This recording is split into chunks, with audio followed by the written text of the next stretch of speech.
cycles per second of audio up to 15,000 cycles per second, or the new terminology in terms of metric system hertz. Polar coordinates, it's a unidirectional, meaning that as you hold the microphone in front of you with the handle more or less downward, you're speaking into a cone then of acceptance for the audio going in. That's when I described positioning that type of a microphone over a grand piano. It would be hanging by the handle so that the input was coming from the keys straight up into the padded area. Speaking of a padded area, there's a windsock that is a good thing to put over the top of the microphone in a windy situation. It'll actually buffer and cut out that hissing and the sound of the wind. Eliminate that. We won't get into the more sound engineering type information like sensitivity and input-output impedance, things like that, because this is an owner-operator level type class. So let's quickly back out of this and go back to, well, let's pick on here our input page for our class. We want to try to reference most of your work here off of our syllabus, which has a schedule today for the adding audio into a slideshow. As I mentioned, on Google, there's a place for documents, and the documents that will be generated primarily are ones I have, like the lesson plans from here and other details of a general nature. But then the documents that you input into the system, after you get your Gmail account, then you can go ahead and log into at the top of your account, across the top after reading the mail, your email, is a place called Documents. And with that you can start writing documents, preparing documents, one of which is really important that we're talking about here is presentations.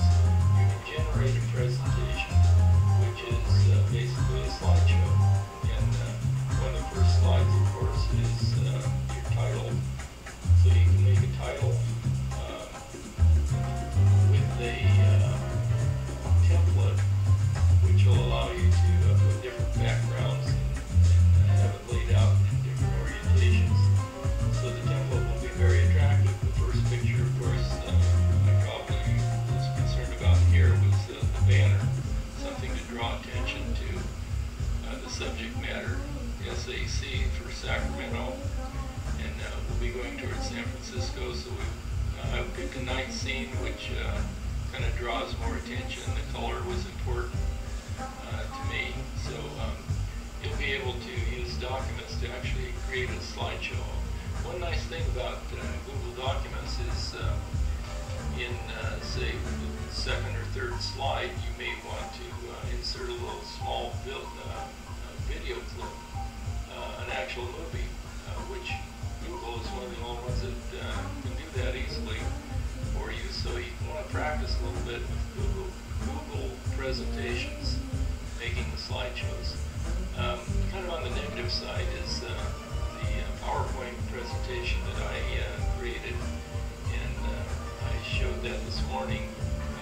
Notebook that the binder rings were on the wrong side. Well, that happened as I took the very well prepared and looked great type PowerPoint presentation and ran it through the little converter that Google has, and it disoriented the binder. So what I did, I wasn't too happy with that, so I went back and I made my own binder that was bullet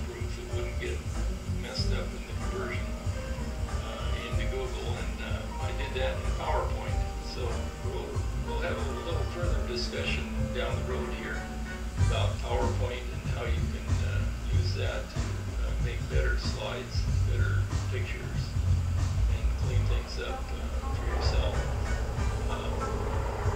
PowerPoint and also some of these advanced sound reproduction mixing type of programs. A lot of that's done in software, so much of the software, you know, that you can probably pick up for free. So try to make contact with a techie if you're not yourself, or with somebody that is a sound engineer, has expertise in those areas. I'm going to wrap it up here. This was just a little bit of an addition about that microphone and the AC to DC converter that I wanted to tag on this morning's presentation. Also, look for the quality as we try to get this out, the end product into YouTube, and then install it on the front page. As I have here installed on the front page, the last video that we